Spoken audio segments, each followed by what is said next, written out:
Committee will be in order, and thank you very much for each of the members and the staff who have appropriately this evening been working through, and all day been working through what I think is a good bit of adversity, but a lot of teamwork together between our teams, not just Republican and Democrat, but also teams against members, informing members, keeping us updated, and real kudos to our staff, Hugh Halperin and company, who have done a great job.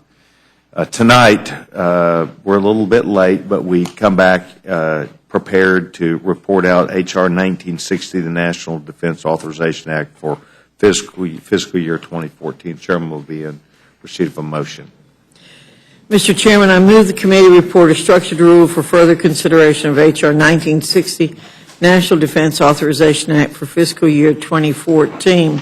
The rule provides that no further general debate shall be in order. The rule makes an order as original text for purpose of amendment and amendment in the nature of a substitute, consisting of the text of Rules Committee Print 113-13, modified by the amendment printed in Part A of the Rules Committee report. That amendment in the nature of a substitute shall be considered as read. The rule waives all points of order against that amendment in the nature of a substitute. The rule makes in order only those further amendments printed in Part B of the report and amendments en bloc described in Section 3 of the resolution.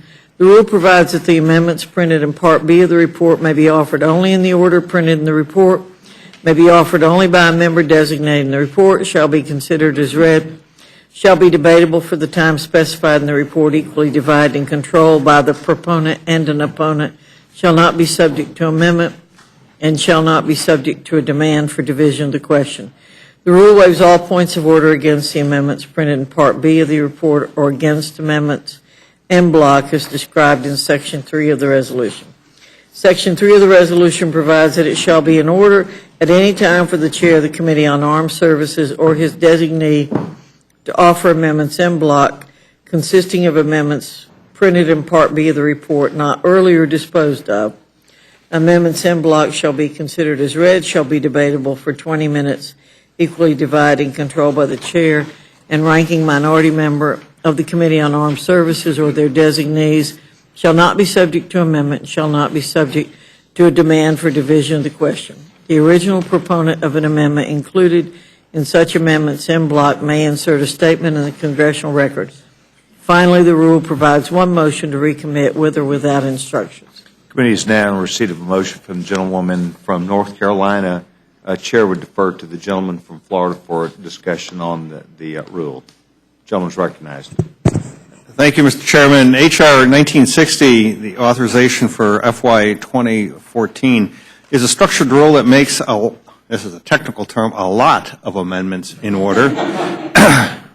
299 amendments were submitted, and the rule makes in order 172 amendments, roughly evenly split between Democrat and Republican sponsors. The rule gives the chair of the Committee on Armed Services the traditional authority to en bloc groups of amendments to facilitate floor consideration. It also self-executes an amendment from Mr. Camp addressing a revenue issue. This is an exceedingly fair rule that provides a lot of balance of debate on virtually all of the issues contained with the DAA. I thank the gentleman from Florida. The committee is now prepared for amendments or discussion on the motion. Gentleman from Massachusetts recognized. Thank you, Mr. Chairman. And first, two members on the minority side asked us to clarify parts of their testimony to this committee earlier today, so I promised I would do that. Ms. Lujan Grisham asked us to clarify that the lapel buttons in her amendment are for the dependents of combat vets, not the dependents of deployed service members. Apparently she misspoke in answering a question from Mr. Woodall. And Mr. Kildee asked us to clarify that his amendment requires both oral and written notification of certain information. In his answer also to a question from Mr. Woodall, he stated that his amendment requires just written notification. So I guess the lesson would be Mr. Woodall shouldn't ask any questions. But I have two amendments that I want. And I thank the gentleman, and I hope that you'll express confidence that the committee had that not only did you represent what they said, but that they took the time to clarify that. I properly. And appreciate I was that. impressed with their testimony. We thank them very much. Right. So much recognized. And let me also begin by thanking the chairman and members of this committee for making my amendment on the on Afghanistan order. I appreciate that very much. I think it's important. You know, I feel it's important, so I really do appreciate that. With regard, You, all right. you know, Well, I could always have my words retracted if necessary. So I'm. with regard to that, the gentleman, I believe, deserves equal praise. He was able to work with us in order to get that done, and I think that at least your staff director would probably say that this committee, the staff, the members, both sides have worked tremendously hard with each other to try and make as many in order as we can. Well, Not just this time, but other times. And I think it's also important to reflect upon the minority leader, the majority leader, and the Speaker of the House are all trying to work together effectively to where our members are able to come and voice their opinions and have things made in order. So it goes two-way street there, sir. Well, I appreciate. And so in that spirit, I only have 2 amendments. Gentleman's recognized. We'll make this not very painful. I have an amendment to the rule, Mr. Chairman. I move the committee grant H.R. 1960 an open rule so that all members have the opportunity to offer amendments to the bill on the floor. You've now heard the amendment by the gentleman from Massachusetts concerning an open amendment process, an open rule. I would say to my committee on our side that I would think that we've been through a deliberative process all day where we've honed and narrowed this down properly. We've tried to make it fair and balanced, and I would offer support of a no vote. Those in favor, if further discussion, all those in favor of the McGovern amendment signify by saying aye. Aye. Those opposed, no. Can I ask for a roll call? Gentleman asks for roll call. Ms. Fox? No. Ms. Fox, no. Mr. Bishop? Mr. Bishop, no. Mr. Cole?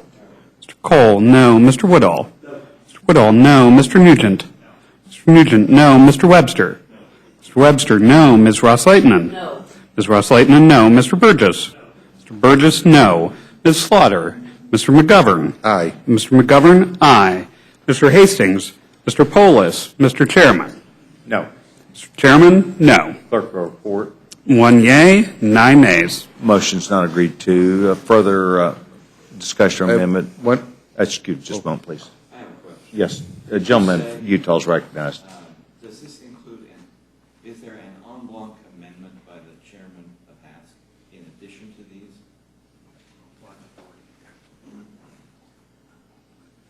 Right. It is the en bloc authority, and they're going to, we've had consultation with each other. That would be correct, sir. That would be correct, sir. And thank you very much. Further questions?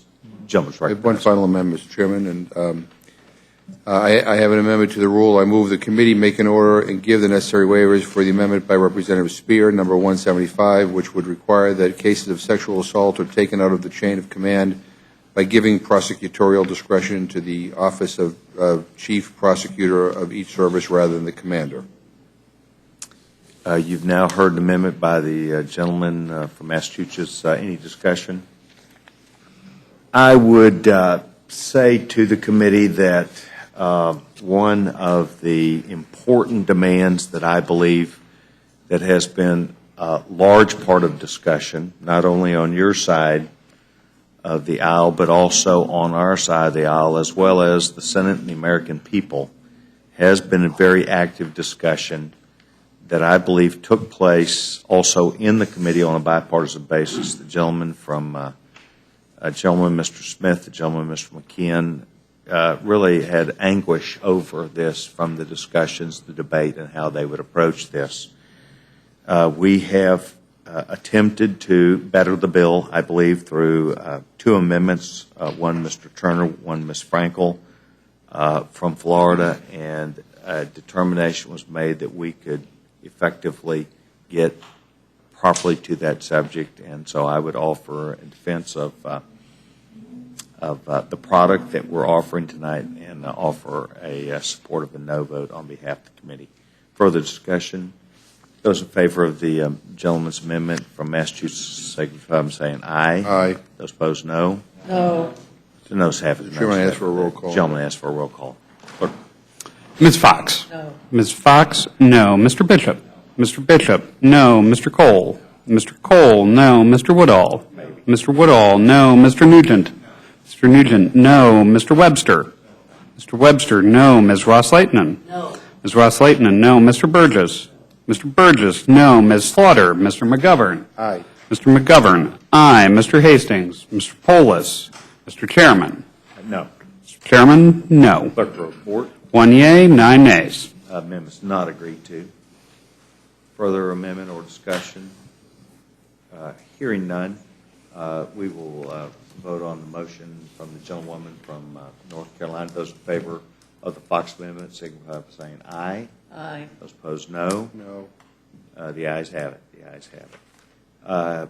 Tomorrow, we will be led by the gentleman, Mr. Nugent, Republicans on the floor, And me. and the gentleman from Massachusetts.